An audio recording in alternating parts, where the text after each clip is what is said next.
Telangana cabinet భేటీపై ఆసక్తి నెలకొంది. దాదాపు 2 నెలల తర్వాత ఇవాళ కేబినెట్ భేటీ జరగనుంది. మార్చిలో పార్లమెంట్ ఎన్నికల షెడ్యూల్ విడుదలతో ఎన్నికల ప్రవర్తన నియమావళి అమల్లోకి వచ్చింది. అప్పటి నుంచి కీలక నిర్ణయాలు తీసుకోవడంలో ఎన్నో ప్రతిబంధకాలు ఎదుర్కొన్న ప్రభుత్వం రాష్ట్రంలో ఎన్నికలు ముగియడంతో పాలనపై దృష్టి పెట్టింది.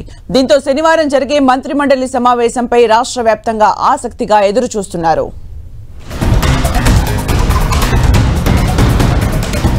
తెలంగాణ మంత్రిమండలి సమావేశం ముఖ్యమంత్రి రేవంత్ రెడ్డి అధ్యక్షతన జరగనుంది. అధికారం చేపట్టిన 100 రోజులకే పార్లమెంట్ ఎన్నికల షెడ్యూల్ విడుదల కావడంతో ఇంతకాలం పాలనపై పెద్దగా దృష్టి పెట్టలేకపోయారు సీఎం రేవంత్ రెడ్డి.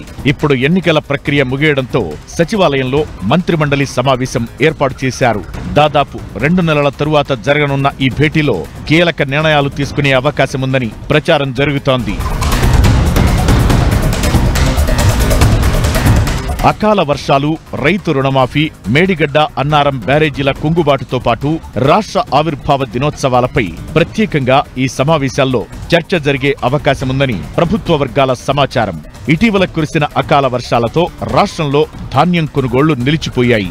పొలాలు, కల్లాల్లో నిల్వ చేసిన ధాన్యం తడిచిపోయింది. దీంతో రైతులు తీవ్రంగా నష్టపోయారు. ఈ సమస్యపై కేబినెట్లో చర్చించి రైతులకు మేలు చేసే నిర్ణయం తీసుకోవాలని భావిస్తోంది ప్రభుత్వం. ఇక కాంగ్రెస్ ఎన్నికల హామీ అయిన 2 లక్షల రూపాయల రైతు రుణమాఫీపైన మంత్రిమండలిలో చర్చించనున్నారు.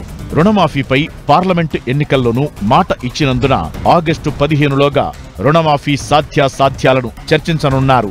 ప్రత్యేక కార్పొరేషన్ ఏర్పాటు చేసి దాని ద్వారా ప్రభుత్వ గ్యారంటీ రుణం తీసుకుని రైతులకు ఏకకాలంలో రుణ విముక్తి కల్పించాలని ఆలోచిస్తోంది ప్రభుత్వం.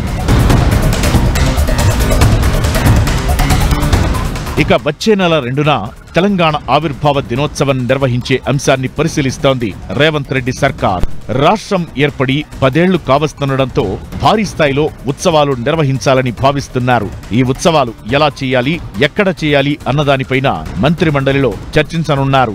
ఇదే సమయంలో విభజన సమస్యల పరిష్కారంపై తీసుకోవాల్సిన చర్యలను ఎజెండాలో చేర్చినట్లు చెబుతున్నారు. అదేవిధంగా సంక్షేమ పథకాల అమలుకు అవసరమైన నిధుల సమీకరణపైన దృష్టి పెట్టారు సీఎం రేవంత్ రెడ్డి.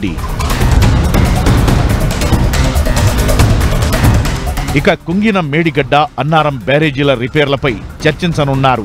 ఈ బ్యారేజీల కుంగుబాట్లపై నేషనల్ డ్యామ్ సేఫ్టీ అథారిటీ సమర్పించిన మధ్యంతర నివేదికపై కేబినెట్లో చర్చించనున్నారు. ఈ నివేదిక ప్రకారం తీసుకోవాల్సిన చర్యలపైన నిర్ణయం తీసుకోవాల్సి ఉంది.